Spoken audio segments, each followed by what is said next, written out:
On sudah di. On sudah. Sudah. Mic.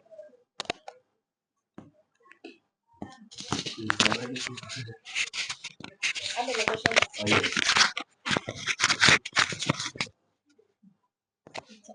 On sudah ini? On sudah? Klip dah nanti itu. On sudah? Klip sudah? Oke.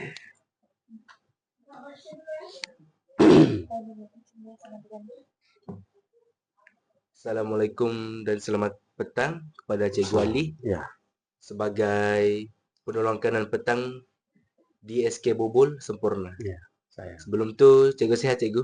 Alhamdulillah. Syukur. Ya, Cikgu, hari ini kami ada beberapa soalan ingin ditanyakan kepada Cikgu. Ya. Okay, soalan yang pertama, bagaimanakah penyelarasan kurikulum dijalankan untuk sesi petang? Adakah ia sedikit berbeza berbanding dengan sesi pagi? Oke. Pertama sekali, Assalamualaikum. Terima kasih banyak karena hadir di SK Bobol ini lah. Pertanyaan pertama tuh untuk makluman, kurikulum kita ini kita terlibat silabus daripada KPM. Jadi benda ini tidak ada beza. Apa yang dilaksanakan di sidang pagi sama dengan sidang petang.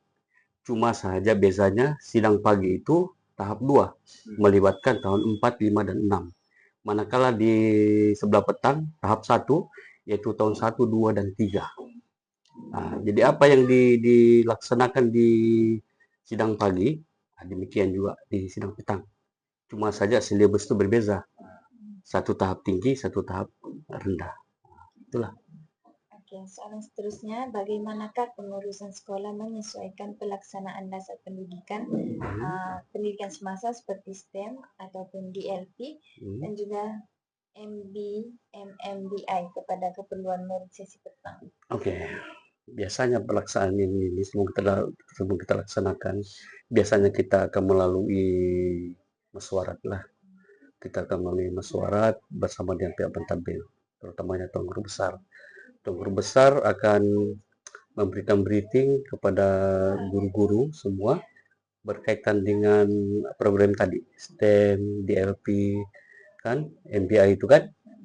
Oke, selepas itu kita akan buat ahli jatuh kuasa, terutamanya contohnya macam DLP. DLP ini diadakan untuk sidang petang, contohnya tahun 1.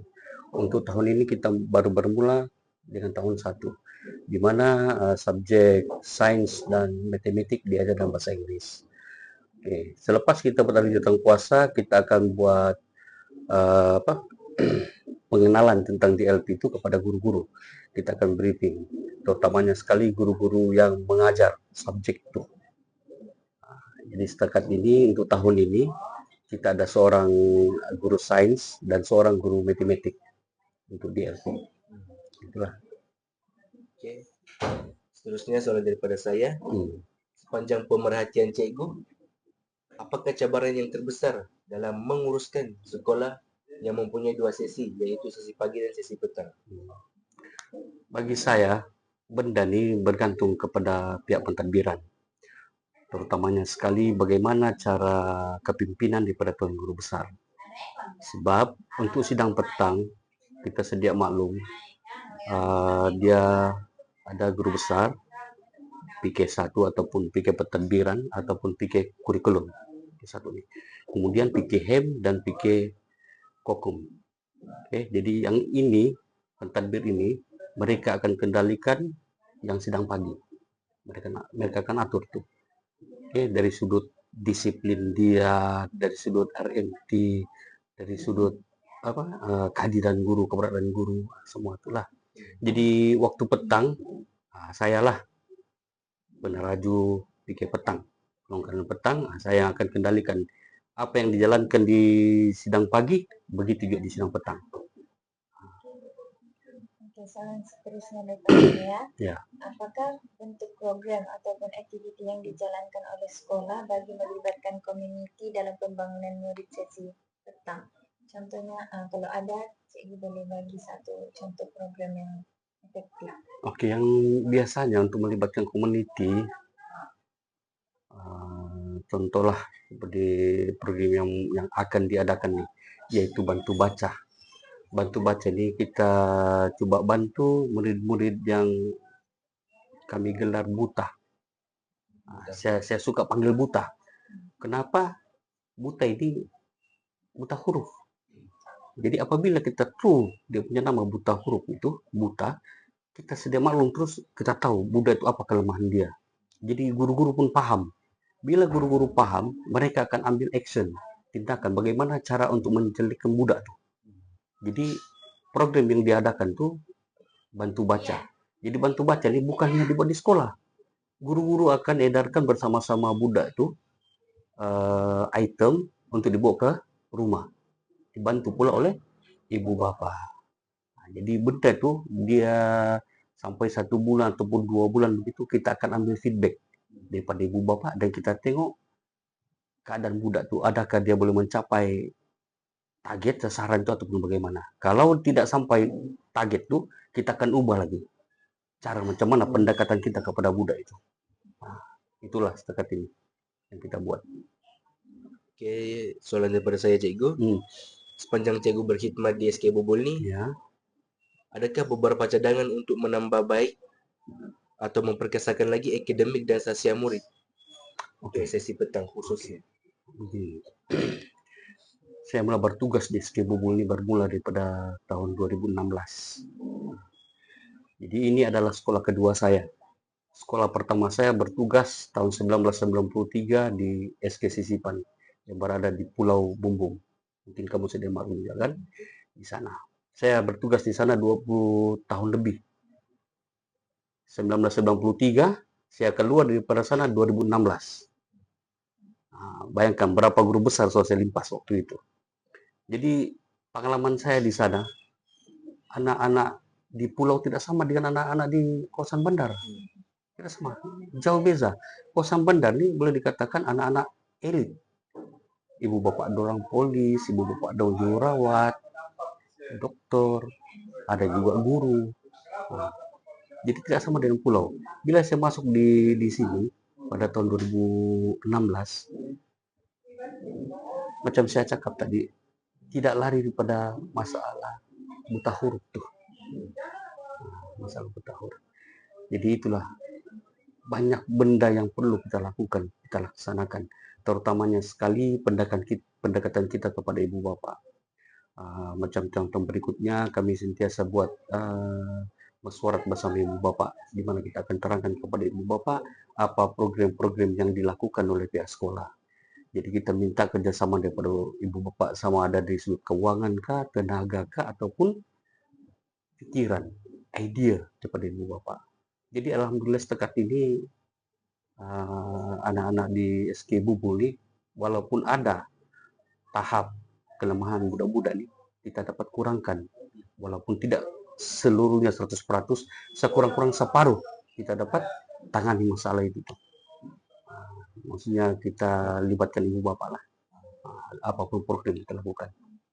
Oke, soalan terakhir daripada saya. Ya. Apakah nilai atau pengetahuan penting yang guru pelatih perlu tahu dan pahami mengenai pengurusan sesi petang?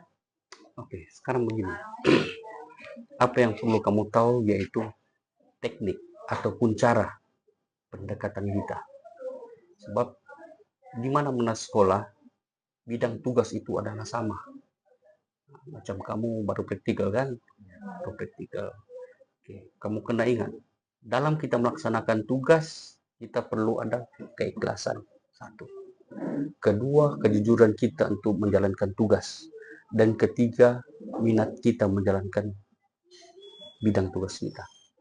3 benda ini kalau tidak ada, keikhlasan, kejujuran, dan minat kita itu tidak ada, maka seolah-olah pekerjaan kita itu hanya mengisi kelompangan kita, tidak ada kerja, hanya sebagai syarat. Betul kan? Tapi bila ada 3 benda ini dalam hati kita, insya Allah apapun kita lakukan, apapun masalah yang berada di sekolah, kita akan dapat tangani. Kita akan mendapat idea, kita bertanya dengan rekan-rekan bagaimana kita selesaikan masalah. Jadi amat penting. Ini 3 elemen ini amat penting bagi terutamanya yang bergelar guru. Sebab bidang tugas kita tidak sama dengan yang jabatan-jabatan lain. Contoh immigration. Dong bekerja jam 8 sampai jam 5. Selesai mereka bertugas, tugas dong habis. Berbeda dengan guru. Kita bekerja, kalau sidang pagi 6.30, habis jam 12.20. Sidang petang 12.20, habis jam 5.40. Kerja apa yang kita lakukan dulu, walaupun dia setengah hari, kita boleh bawa balik ke rumah. Contohnya, buku kerja budak, kena kita semak. Tidak siap di sekolah, kita kena bawa balik ke rumah. Satu. Kedua, laporan-laporan yang perlu ada, terutamanya menggunakan IDM, kehadiran budak. Kan? Bila kita tidak boleh settle di sekolah, kita kena buat di rumah. Dan bermacam-macam lagi laporan. Jadi benda ini, macam saya cakap tadi, bila 3 elemen itu tidak ada, title kita sebagai guru itu tadi, kita tidak dapat dalami. Nah, jadi biasa itulah kelemahan-kelemahan yang guru-guru ada sekarang nih kan, budak-budak baru, kadang-kadang biasalah, bila dapat degree 1 tahun, ikut ambil diploma kan, untuk menjadi guru. Biasanya begitu. Zaman kami masih waktu itu tahap persijilan masih 2 tahun setengah kami kena masuk di maktab. Jadi maksudnya bila kita latihan sepenuhnya, semua skill, semua kemahiran psikologi apa semua kita dapat belajar. Nah, berbanding dengan 1 tahun. Nah, kadang orang bila dong tertih, kenapa guru ini begini cara budaya kerja dia? Nah, karena itulah biasa macam saya selalu gelarlah, kadang-kadang itulah dipanggil guru celup saja jadi cikgu sudah kan. Tapi macam saya cakap tadi, walaupun dalam keadaan demikian, kalau 3 elemen ini tidak ada, keikhlasan kita, kejujuran kita, dan juga minat kita untuk menjadi seorang guru, tidak ada semua itu. Tapi bila kita dapat 3 elemen ini, walaupun kita dibilang guru celup, kata orang kan, guru celup, bila kita ada 3 elemen ini, insya Allah perjalanan kita itu, tenaga kita datang ke sekolah, ide-ide kita, apa tindakan kita, itu berlandaskan kepada keikhlasan kita tadi menjalankan tugas. Nah, itu paling penting. Jadi itu saja daripada saya lah. Kalau ada apa-apa lagi. Oke, sekian saja daripada kami cikgu. Okay. Terima kasih kerana meluangkan sesi untuk temu bual kali ini. Insya Allah. Terima kasih ya. Terima kasih.